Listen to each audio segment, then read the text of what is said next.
নবীজি বলেছেন শেষ জামানার অন্যতম নিদর্শন হচ্ছে মানুষ হালাল হারামের কোনো পরোয়া করবে না, যেভাবে পারে সেভাবে টাকা উপার্জন করবে। মেরে হোক, কেটে হোক, ঘুষ খেয়ে হোক, দুর্নীতি করে হোক, টাকা চাই, টাকা, অর্থ সম্পদ চাই। ভাবখানা এমন যে সে যেন পৃথিবীতে 1000 বছর থাকবে, 1 সেকেন্ডের মধ্যে সে পরকালে চলে যাইতে পারে, হুশটা তার নাই। আল্লাহ পাক বোঝার তৌফিক দান করুন, আল্লাহুম্মা আমিন।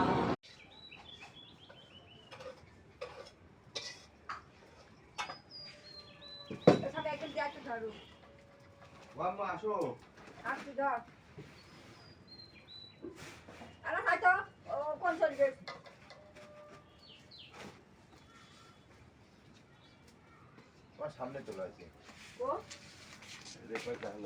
আল্লাহ